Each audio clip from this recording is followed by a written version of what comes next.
अस्सलाम वालेकुम दोस्तों, उम्मीद करता हूँ आप लोग खैरियत से होंगे। दोस्तों मैं हूँ इस वक्त कराची की 3 पहियों वाली फरारी में, जिसे हम दूसरे अल्फाज में साजगार का एक 3 पहियों वाला रिक्शा भी कह सकते हैं। और इसमें मैं जा रहा हूँ डिगरोड जंक्शन रेलवे स्टेशन पर, जहाँ पर हम इस रिक्शे को छोड़कर ट्रेन पकड़ेंगे और ट्रेन में फिर जाएंगे रोडी जंक्शन। और आज मेरा ये पूरी रात का सफ़र होने वाला है और आज की मेरी ट्रेन होगी one up Khyber mail Express, जिसे हम पाकिस्तान की सबसे ज़्यादा पुरानी एक्सप्रेस ट्रेन भी कह सकते हैं।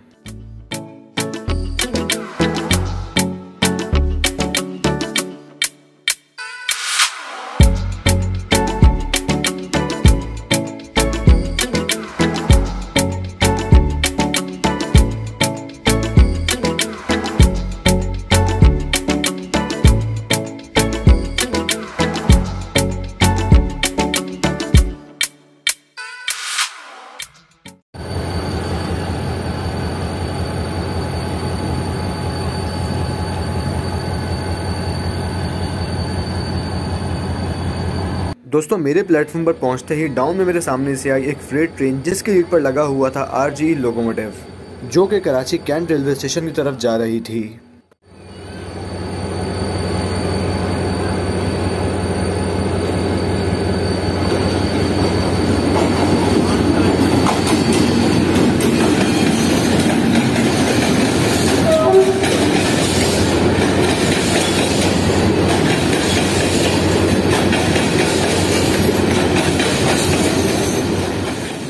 जिस वक्त फ्रेट ट्रेन डिगरोड रेलवे स्टेशन एस्केप कर रही थी, उसी दौरान अब ट्रैक पर एक HGMU30 की लाइट्स दिखना शुरू हो गई। तो मुझे लगा कि ये 5 अप ग्रीन लाइन एक्सप्रेस होगी, लेकिन जब मैंने टाइम देखा तो उस वक्त 9:45 हो रहे थे, जबकि ग्रीन लाइन एक्सप्रेस तो 10 बजे निकलती है कराची कैंट से, तो ये ग्रीन लाइन एक्सप्रेस तो नहीं थी।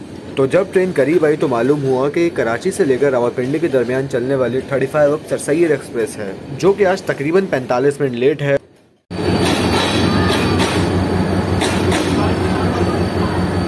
और इसकी लीड पर आज लगा हुआ है HGMU30 8213।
तो अब तकरीबन 2 मिनट रुकने के बाद सरसैयद एक्सप्रेस जा रही है डिगरोड जंक्शन रेलवे स्टेशन से। और इस ट्रेन के यहाँ से जाने के बाद मुझे इंतजार रहेगा one up Khyber mail Express का नहीं, बल्कि 5 अप ग्रीन लाइन एक्सप्रेस का, क्योंकि खैबर मेल एक्सप्रेस से पहले यहाँ से गुजरेगी ग्रीन लाइन एक्सप्रेस।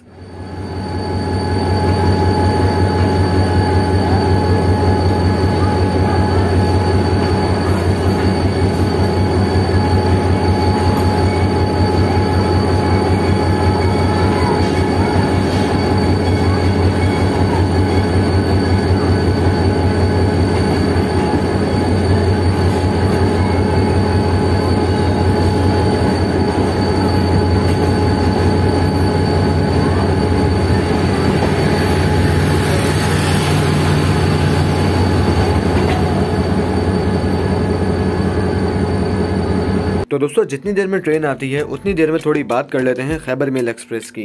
तो दोस्तों ये बात तो आप लोग जानते ही होंगे कि खैबर मेल एक्सप्रेस पाकिस्तान की पुरानी ट्रेनों में से एक है और ये एक रेगुलर ट्रेन है जो कि कराची और पेशावर के दरमियान चलती है।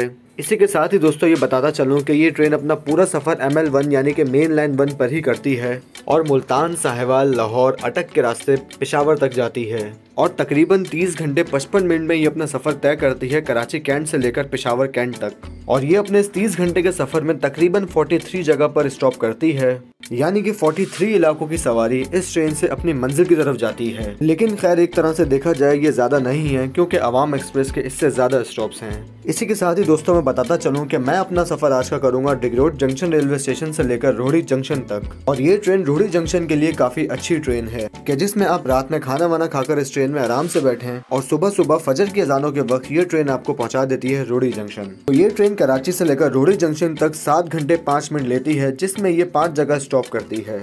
लेकिन मैं इस वक्त डिगरोड जंक्शन रेलवे स्टेशन पर हूँ, तो ये स्टॉप तो काउंट नहीं होगा। तो इस लिहाज से मेरी ट्रेन यानी कि one up Khyber mail Express अब आगे सिर्फ 4 स्टॉप करेगी, जिसमें डिगरोड जंक्शन के बाद हमारी ट्रेन स्टॉप करेगी लांडी जंक्शन पर, उसके बाद हैदराबाद जंक्शन और उसके बाद नवाबशाह रेलवे स्टेशन और उसके बाद खैरपुर रेलवे स्टेशन और फिर मेरा स्टॉप यानी कि रोहड़ी जंक्शन।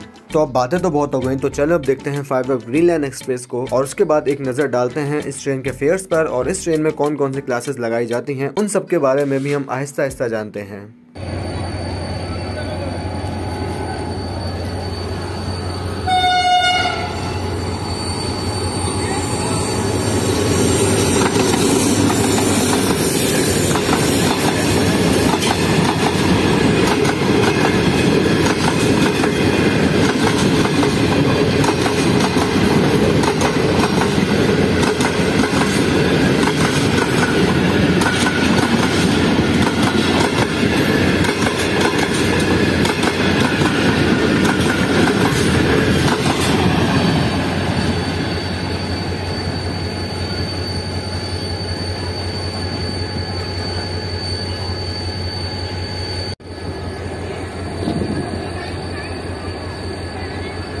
तो ट्रेन आ चुकी है और आज ट्रेन की लीड पर वैसे तो यहाँ से लग रहा है कि ZCU लगा हुआ है और ट्रेन तकरीबन 15 मिनट लेट हो चुकी है।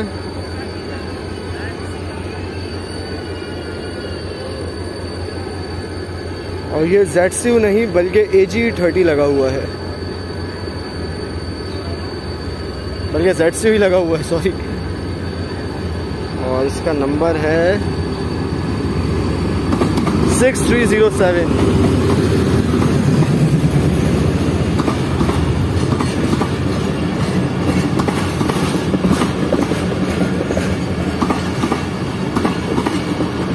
तो मेरा कोच आके जा चुका है, तो चलें फौरन से चल के कोच में बैठते हैं, इससे पहले कि कहीं मैं लेट हो जाऊं।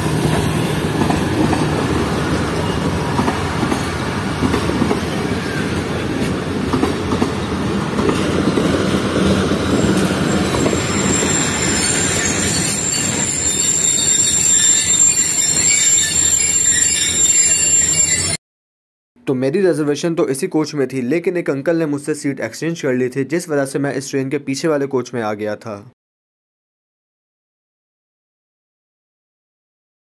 तो अब ट्रेन अपना 2 मिनट का स्टॉप करने के बाद निकल रही है डिगरोड जंक्शन रेलवे स्टेशन से। तो चलें अब डिगरोड जंक्शन रेलवे स्टेशन के साथ साथ ट्रेन को कराची से निकलते हुए भी देखते हैं।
तो दोस्तों अब बात कर लेते हैं खैबर मेल एक्सप्रेस के फेयर्स और इसमें कौन कौन सी क्लासेस लगाई जाती हैं इस बारे में। तो दोस्तों खैबर मेल एक्सप्रेस का कराची से लेकर रोहड़ी जंक्शन तक का किराया है 600 रुपए सीट के साथ और बर्थ के साथ है 650 रुपए। तो ये ट्रेन पेशावर तक जाती है तो इसका कराची से लेकर पेशावर तक का किराया है 1800 रुपए सीट के साथ और 1900 रुपए बर्थ के साथ।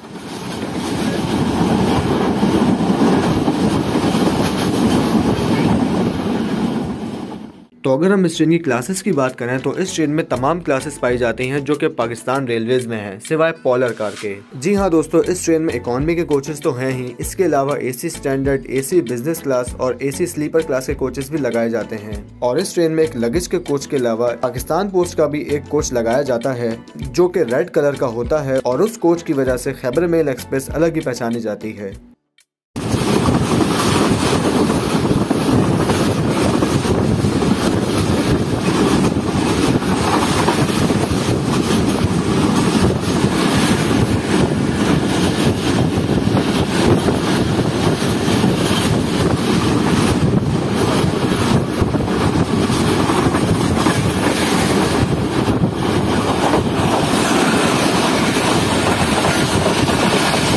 तो दोस्तों इस वक्त जो आपको एक दूर लाइट दिख रही है ये है HGMU 30 की, जो कि लीड पर है 12 डाउन हज़ारा एक्सप्रेस के। और इस वक्त हज़ारा एक्सप्रेस कैसे एक लॉन्ग टर्न लेते हुए हमारी ट्रेन के पास पहुंच रही है ये सब अब आप लोग खुद ही देखें।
तो इस वक्त टाइम हुआ है 12:55 और इस वक्त हमारी ट्रेन रेस्ट्रिक्टेड स्पीड के साथ स्किप कर रही है कोटरी जंक्शन रेलवे स्टेशन को और इसके बाद हम गुजरेंगे मेहरान ब्रिज के ऊपर से। तो इस वक्त आप देख सकते हैं कि बाहर काफ़ी अंधेरा है, तो मेहरान ब्रिज का एक अच्छा नज़ारा तो हमें नहीं मिलने वाला, लेकिन खैर गुजारा करते हैं, अब जो दिखता है उसी में ही।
तो दोस्तों इस वक्त पाकिस्तान रेलवेज ने अपनी पैसेंजर ट्रेन की ऑक्यूपेंसी को तकरीबन 70% पर रेस्ट्रिक्ट किया हुआ है कि जिसके मुताबिक जो सेंटर की बर्थ होती है उसे रिजर्व नहीं किया जाता, यानी कि एक केबिन में सिर्फ 4 लोग ही अलाउड हैं। लेकिन मेरे नजदीक इस चीज का कोई फायदा नहीं और इससे सिर्फ रेलवे को ही नुकसान है, क्योंकि ये जो 30% सीट्स रिजर्व नहीं होती ये सब इस्तेमाल में आती हैं ओपन टिकट लेने वालों के, और वो लोग इन सीट्स पर बैठकर आराम से अपना सफर करते हैं। और जिस सोशल डिस्टेंसिंग की वजह से रेलवे ने अपनी ऑक्यूपेंसी को 70% तक किया है उसकी सही से धज्जियां उड़ जाती हैं। तो मेरे नजदीक इस चीज का कोई फायदा नहीं है और रेलवे इससे अपना ही नुकसान कर रहा है, क्योंकि जब तक पैसेंजर्स ट्रेन में ओपन टिकट खत्म नहीं किया जाएगा तो मैं समझता हूं कि उस वक्त तक ट्रेन में सोशल डिस्टेंसिंग नहीं हो सकती।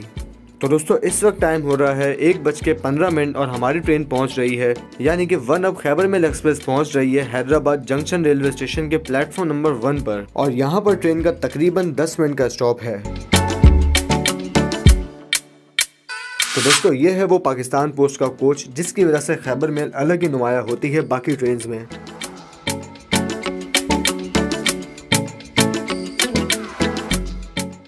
तो अब जब तुम ट्रेन से उतर ही गए हो और एक कैंटीन भी सामने ही है तो क्यों ना कुछ खाने के लिए ही ले लो। हाँ ये हुई ना बात, चलो अब वापस ट्रेन में।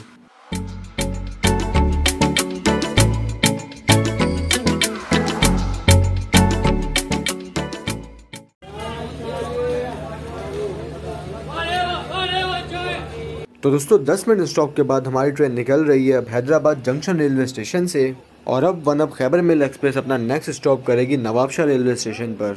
तो चलें अब आप लोगों ने जहां इतना कुछ देख लिया है तो अब वन अब खैबर मेल एक्सप्रेस को हैदराबाद के अंधेरे वाले ट्रैक से गुजरते हुए भी देख ही लेते हैं।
दोस्तों इस वक्त टाइम हुआ है 2:09 और इस वक्त हमारी ट्रेन यानी कि one up Khyber mail Express skip कर रही है Tando Adam junction railway station को, तो मैंने सोचा था कि मेरी ट्रेन यानी कि one up Khyber mail Express ZCU36 series 07 के साथ टंडो आदम रेलवे स्टेशन से एक अच्छी स्पीड में गुजरेगी, लेकिन ऐसा नहीं हुआ और इस वक्त हमारी ट्रेन काफ़ी स्लो पास कर रही है टंडो आदम रेलवे स्टेशन को।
दोस्तों, टंडोलम रेलवे स्टेशन से निकलने के बाद सरहारी रेलवे स्टेशन के आउटर पर हमारी मुलाकात हुई 146 डाउन सक्खर एक्सप्रेस से।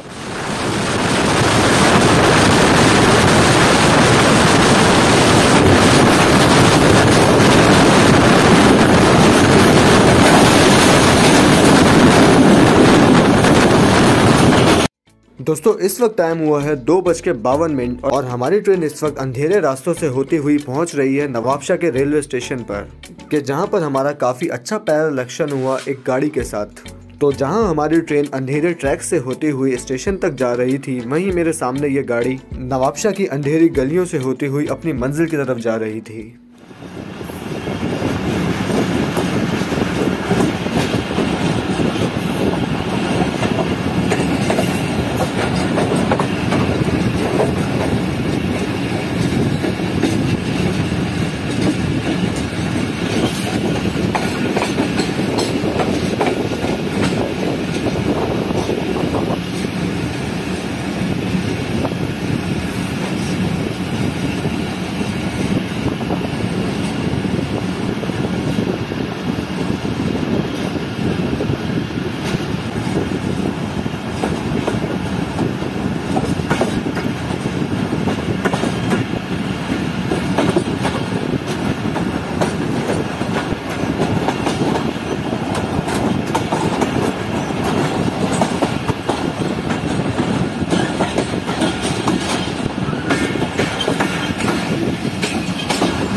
तो दोस्तों, नवाबशाह रेलवे स्टेशन से निकलने के बाद हमारी मुलाकात हुई लाला मूसा और कराची के दरमियान चलने वाली 18 डॉन मिल्लत एक्सप्रेस के साथ, कि जिसकी लीड पर भी लगा हुआ था HGMU 30।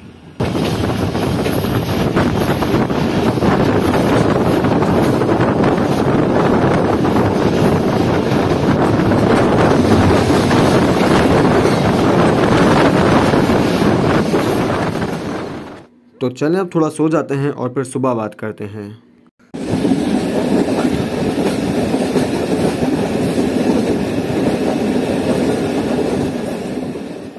तो दोस्तों, इस वक्त टाइम हो रहा है 5:40 और मेरी ट्रेन इस वक्त अपना 4th स्टॉप भी कर चुकी है, यानी कि खैरपुर स्टेशन से भी मेरी ट्रेन निकल चुकी है और हम बस कुछ ही देर में पहुंचने वाले हैं रोड़ी जंक्शन रेलवे स्टेशन पर। इसी के साथ ही दोस्तों, एक बात और बताता चलूं कि ये जर्नी जो मैंने डिगरोड जंक्शन रेलवे स्टेशन से लेकर रोड़ी जंक्शन तक किया था, ये सिर्फ मैंने इसीलिए किया था ताकि मैं ML2 को सही से एक्सप्लोर कर सकूं। ML2 यानी कि लाड़काना, दादूद, सेवन, मुंजोदड़ वाली लाइन को एक्सप्लोर कर सकूं। तो अब आप लोग सोच रहे होंगे कि ऐसा कैसे हो सकता है। तो दोस्तों, सीन कुछ ये है कि काफी दिन से मैं सोच रहा था कि रोहड़ी और कोटरी के दरमियान चलने वाले मोहिंजोदड़ो एक्सप्रेस में सफर करूँ ताकि ML2 पर आने वाले स्टेशन को भी देखूँ और उन सब स्टेशन की वीडियोस आप लोगों को भी दिखाऊं। तो मोहिंजोदड़ो एक्सप्रेस रोहड़ी जंक्शन से सुबह 7 बजे चलती है, तो इसीलिए मैंने सोचा कि अगर मैं खैबर मिल एक्सप्रेस से रोहड़ी जंक्शन तक जाऊंगा तो मैं इजीली मोहिंजोदड़ो एक्सप्रेस को रोहड़ी जंक्शन से पकड़ लूंगा और फिर मोहिंजोदड़ो एक्सप्रेस में ये पूरा रूट एक्सप्लोर करते हुए कोटरी तक वापस आ जाऊंगा और फिर कोटरी से कराची। तो ये पूरा प्लान था मेरा और इसी वजह से मैंने रोहड़ी जंक्शन के लिए अब के खैबर मिल एक्सप्रेस को चुना, क्योंकि खैबर मिल एक्सप्रेस तकरीबन सुबह 5:30 साढ़े 6 के दरमियान पहुंच जाती है रोहड़ी जंक्शन रेलवे स्टेशन पर। तो इसके बाद भी मेरे पास तकरीबन आधा घंटा होता मोहिंजोदड़ो एक्सप्रेस को पकड़ने के लिए। और मेरे साथ हुआ भी कुछ ऐसा ही कि मेरी खैबर मिल एक्सप्रेस ज्यादा लेट नहीं हुई थी और मुझे मोहिंजोदड़ो एक्सप्रेस में मिल गई। और मोहिंजोदड़ो एक्सप्रेस की वीडियोस भी आप लोग चैनल पर आहिस्ता आहिस्ता करके देख ही रहे होंगे।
तो इस वक्त आप देख सकते हैं कि डाउन ट्रैक्स के सिग्नल भी डाउन है, यानी कि डाउन में भी हमारे पास अभी कोई ट्रेन क्रॉस होने वाली है। तो चलें अब देखते हैं कि वो कौन सी ट्रेन होगी।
तो दोस्तों हमारी ट्रेन को इस वक्त सिग्नल दिया गया है प्लेटफॉर्म नंबर 4 का, जबकि प्लेटफॉर्म नंबर 3 पर वही 5 अप ग्रीन लाइन एक्सप्रेस खड़ी हुई है जो कि हमें रात में डिगरोड जंक्शन रेलवे स्टेशन पर मिली थी। और उसके बराबर में एक HGMU 30 लोकोमोटिव के साथ एक और ट्रेन खड़ी हुई है जो कि है 36 डाउन सर सैयद एक्सप्रेस।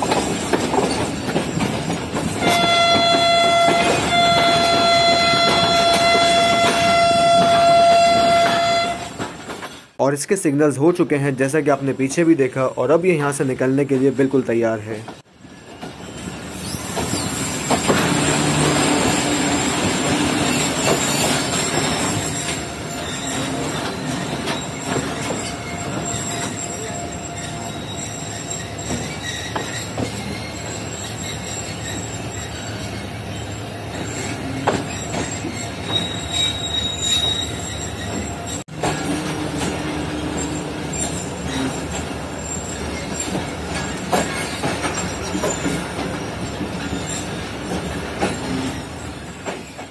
तो दोस्तों जैसे ही Khyber mail express platform number 4 पर लगने लगी, उसी दौरान प्लेटफॉर्म नंबर 3 से 5 अप ग्रीन लाइन एक्सप्रेस निकलने लगी। तो ये छोटा सा लेकिन काफ़ी अच्छा पैरेलल एक्शन भी हो गया।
तो अगर आप लोग वीडियो में लोगों को खाता पीता देखते हुए परेशान हो रहे हैं तो परेशान ना हो, ये वीडियो रमज़ान शुरू होने से तकरीबन 1 हफ्ते पहले की है।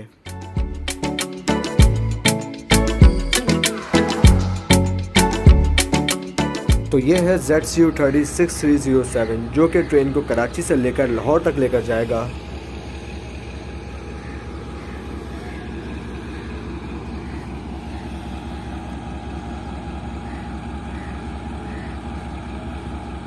तो रोहड़ी जंक्शन पर हमारी ट्रेन का तकरीबन 5:20 का टाइम है, लेकिन हमारी ट्रेन यहाँ पर पहुंची है 5:50, यानी कि ठीक आधा घंटा लेट। तो दोस्तों ये काफ़ी अच्छा जर्नी रहा मेरा one up Khyber mail Express में ZCU-306307 लोकोमोटिव्स के साथ, कि जिसमें ट्रेन पहले ही तकरीबन 15 मिनट लेट डिगरोड जंक्शन रेलवे स्टेशन पर पहुंची थी और डिगरोड से लेकर रोहड़ी तक रास्ते में भी ट्रेन से 15 मिनट ही लेट हुई है। और इस वक्त आप देख सकते हैं कि मेरी ट्रेन अब आधा घंटा स्टॉप करने के बाद रोहड़ी जंक्शन से निकल रही है।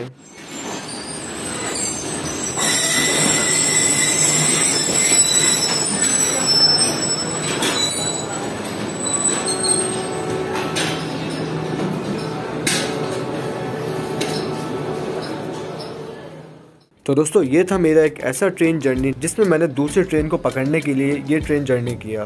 तो दूसरी ट्रेन थी इसमें हमारी 214 डाउन मोहिंजोदड़ो एक्सप्रेस। तो इस वक्त आप देख सकते हैं कि one up Khyber mail Express इस वक्त प्लेटफॉर्म नंबर 4 से निकली भी नहीं है और इस ट्रेन के पीछे से 214 डाउन चुपके आराम से प्लेटफॉर्म नंबर 4 पर शंट हो रही है।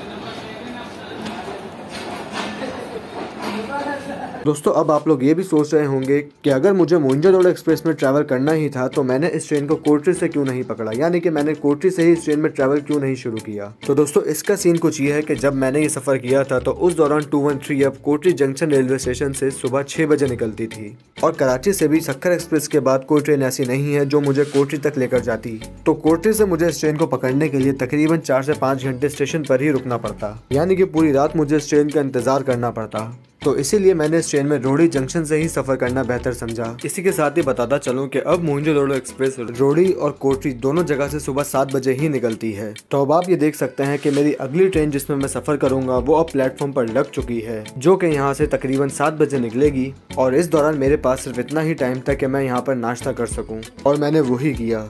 तो दोस्तों इस वीडियो में बस इतना ही था। उम्मीद है कि आपको वीडियो पसंद आई होगी। अगर चैनल अब तक सब्सक्राइब नहीं किया है तो अभी सब्सक्राइब करें और बेल आइकन का बटन जरूर दबाएं। आपसे बात होगी इंशाल्लाह मेरी आने वाली नेक्स्ट वीडियोस में। तब तक के लिए अपना ख्याल रखिएगा। अल्लाह हाफिज़।